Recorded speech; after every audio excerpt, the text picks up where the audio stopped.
Hi, I'm Jessica Barker, and this is Mental Illness in the Media. This is just a little outline of my presentation. First, we'll discuss mass media, how mental illness is portrayed in the media, interesting case studies, film clips, individual interview, discussion questions, and my references. So first, what is mass media? The actual definition of mass media is any means of communication that reaches a large group of people. This could be internet, television, newspapers, radio. I put this little picture up there because it has blogs, press, emails, whatever reaches a large group of people is considered mass media. So mental illness in mass media. Typically, media portrays what's creating stigmas. Typically in the media, mental illness is looked at as criminal or violent. Typically they look different, either physically or they act different than what the quote-unquote norm is.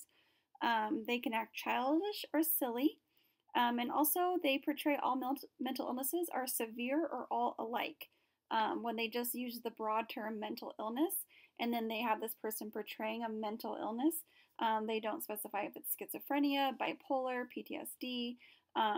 So really, they are just kind of using this broad umbrella that really that describes different mental illnesses, but they're just portraying one certain type without really saying what it is. And then also, they typically say people with mental illness cannot recover. Many times you see this in movies or television shows, that the people suffering from mental illness are just going to be forever a problem to society. So what is causing this poor portrayal? Typically in the news, it's strictly exaggeration.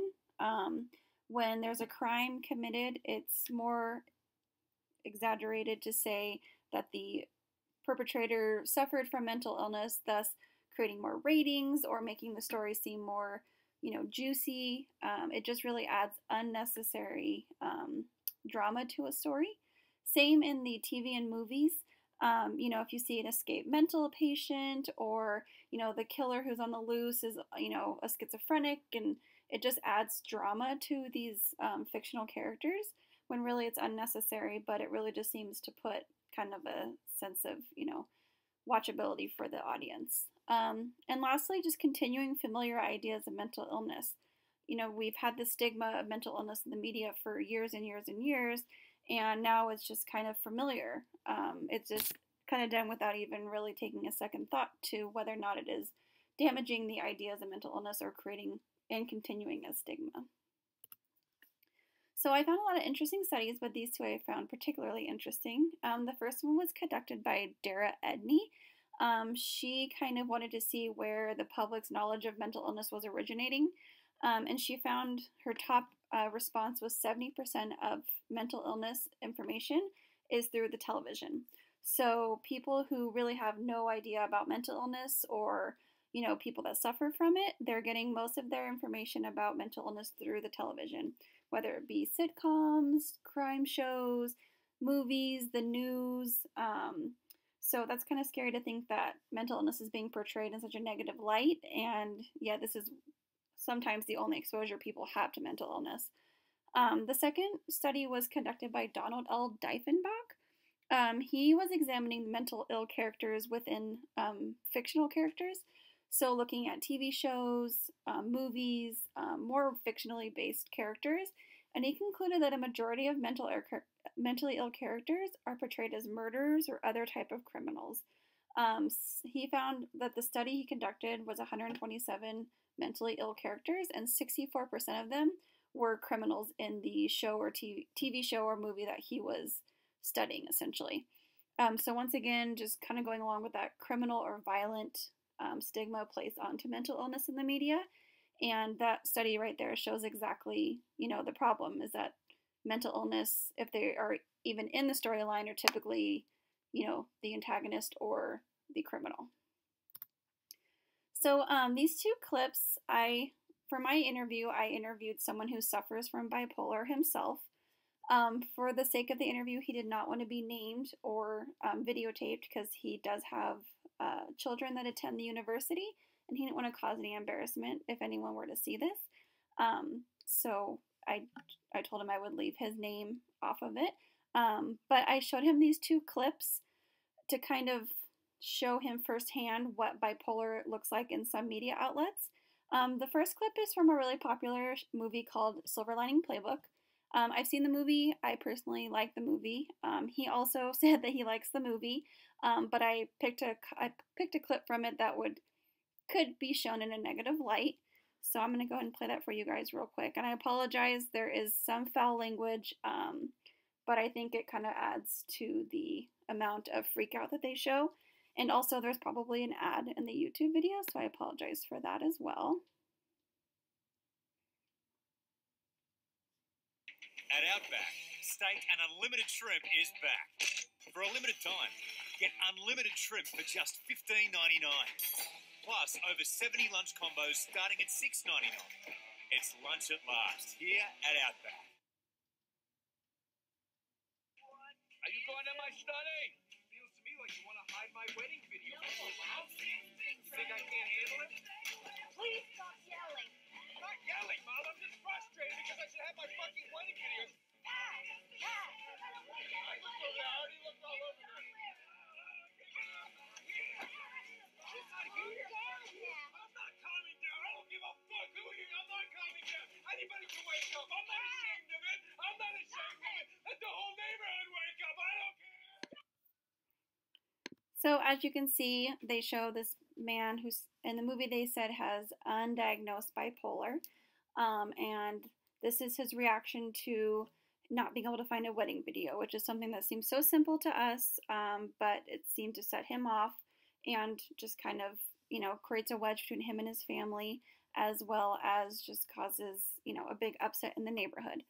So I showed him that clip, and this next clip is from a TV show called Black Box. It's since been canceled, but the premise behind this show is that this doctor suffers from bipolar disease, which makes her able to connect to her mentally unstable patients even more because she herself suffers from mental illness. So keep in mind that she has bipolar. That's what they said, and this is the promo. I'm only going to show a very short clip of it, but this is the promo that they sent out, kind of, showing a preview of the show and what it's about. And this is how they depict bipolar. Once again, there's probably a... Something happened to our son. Something changed in his brain. I'm going to start it a little later, Okay, let him go. so you guys can see. Once. And every day I struggle with this very word. Normal. There's something you don't know about me. If you knew, you wouldn't want to marry me. I can hear music! She's bipolar. She needs haloperidol or lorazepam. You don't understand. Get off me! When I'm taking my meds, I'm fine. But I have a history of non-compliance. Why in God's name would you ever go off your meds? Because it is an incredible high. I do my best work. Life is beautiful. But sometimes I do very bad things.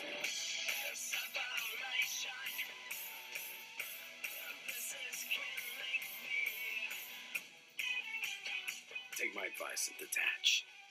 Emotions get in the way of everything. Okay, so as you can see, very hypersexual, just once again showing this like Dr. and Jekyll and Mr. Hyde type situation.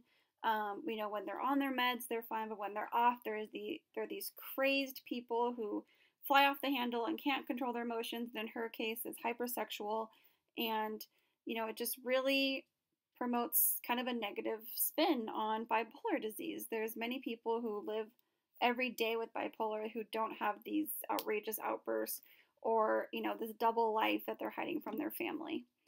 So after I showed him these clips, I asked him, do you feel you can relate to the video clip shown to you? And he said, I do feel suffering from bipolar does cause some outbursts and things can get out of hand. Overall, that was a bit extreme. However, I've seen the movie and they did a good job representing bipolar disease. So he was referring more to the Silver Lining Playbook. But once again, even he says it's a bit extreme how these outbursts are shown in the media. He said that, they really don't come close to that, especially now that he knows how to control his disease. he really doesn't have these kind of outbursts, and he certainly isn't leading a double life with his family. As someone who suffers from bipolar, do you feel the media paints the illness negatively? He said, absolutely. Whether it is a fictional or news related mental illness is to blame for a lot of crimes or issues, like I talked about earlier. They say undiagnosed bipolar made him do it. I think that they try to find answers in tragedy, and blaming illness is easy. So, this is coming from the words of someone who suffers from bipolar himself. And then the last question, does media's poor portrayal of bipolar make you feel embarrassed or ashamed? He said yes and no. Growing up, I didn't know why it was different. I just knew I was.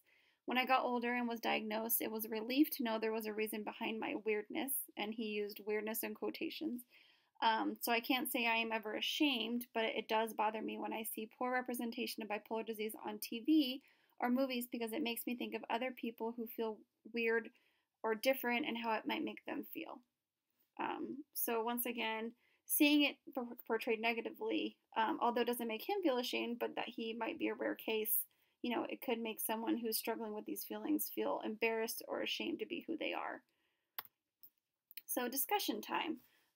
So after all that, given the studies and general opinion, we know that mental illness is not portrayed positively in the media. So why do you think this is? Do you think it's social stigmas? Do you think it's lack of knowledge? Do you think it's just a general, not caring about mental illness and how it makes people feel? So what do you guys think it is? Putting yourself in the shoes of someone suffering from mental illness, would you feel ashamed of your illness watching how it's portrayed in the media?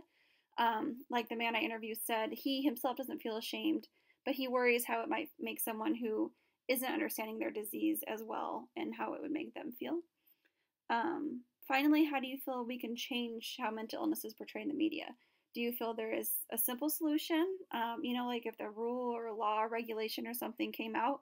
Or do you think it's something that's going to take time? Do you think it's more knowledge-based and awareness and, small steps? So whatever you guys think, just kind of throw out some answers there. So I just want to thank you guys for listening, and I really liked this quote from Bill Clinton. It says, mental illness is nothing to be ashamed of, but stigma and bias shames us all. And I think that's really holds true when looking at mental illness in the media. They shouldn't be ashamed of who they are. We should be ashamed about how we're portraying them.